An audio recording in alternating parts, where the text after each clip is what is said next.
நாய்னு சொன்னா அது விசுவாசித்து பிள்ளையா வந்துருச்சு. நாயை போய் மட்டும் இருக்கணும். ஆனா தூரமா இருக்கக்கூடிய அந்த நாய் பிள்ளை அந்த இடத்துல உள்ள வந்துருச்சு. பிள்ளைன்னு சொன்னாரு, பிள்ளை சமயமா இருக்கும். பிள்ளை பேயா போச்சுங்க. சரி பேயா போயிட்டாங்க. எவன் 8ஆம் அதிகாரத்துல சொல்றாரு, உங்கள் பிதாவாகிய பிசாசினால் உண்டானவர்கள் என்று சொல்கிறார். அதுதான் சொன்னாரு, காணாம போன இஸ்ரவேலியரை ரட்சிக்கும்படிக்கிற மந்தன்னு சொல்றாரு.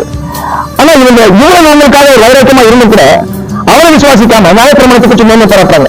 அப்புறம் நியாயப்பிரமாணத்தில் இருக்கக்கூடிய எந்த முழு கிரியைகளையும் சொல்ல முடியல. ஆனா அதை கொஞ்சம் மேன்மை பாராட்டுறாங்க. கிறிஸ்துவ அந்த நிராகரிக்கிறாங்க. அவங்க அவரை வெக்கப்படுத்தணுன்றதுக்காக மோசம் இருக்கிறான்னு சொல்றாங்க. அவரை வெக்கப்படுத்தணுன்றதுக்காக உங்களுக்கு பரலோக பிதா இருக்கிறான்னு சொல்றாங்க. அவரை வெக்கப்படுத்தணுன்றதுக்காக ஆபிரகாமுக்கு பிதான்னு சொல்றாங்க. இயேசு சொல்றாரு, மோசே சொன்ன வேத வாக்கியங்களை விசுவாசிக்கிற வசனங்களை விசுவாசிப்பீங்க. ஆபிரகாமை நீங்க விசுவாசிச்சா என்ன விசுவாசிப்பீங்க? அவன் 2 நாளைக்கான ஆசையா இருந்தான். ஆபிரகாமுடைய வார்த்தைக்கு கீழ்ப்படிந்தான். நீங்க அப்படி இல்லைங்க. பரலோகத்தில் இருக்கிற பிதா உங்களுக்கு பிதாவா இருந்தா நீங்க என்ன இப்படி பண்ண மாட்டீங்க.